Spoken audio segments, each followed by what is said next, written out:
So YouTube rolled out the Incognito mode feature for the iOS and Android apps, but the web interface was left out.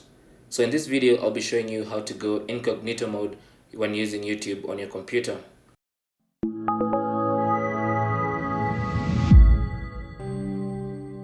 So Incognito mode basically stops YouTube from saving your watch and search history.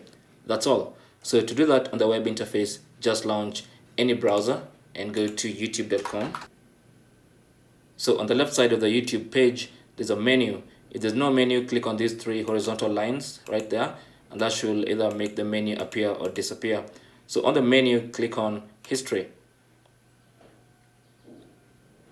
And then on your history page, you're going to see all your watch history and all your search history. This is basically what you've been watching and searching on YouTube. Now, you can either choose to leave your past history intact or delete it if you want by clicking on Clear All Your Watch History.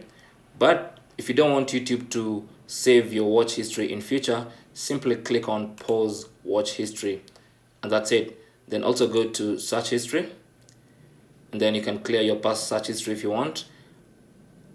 Then you can also choose to pause search history.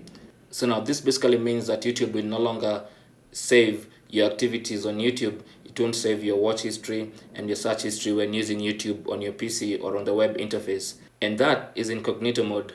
Thanks for watching. Until the next one, my name is Chris, and I'll talk to you guys soon.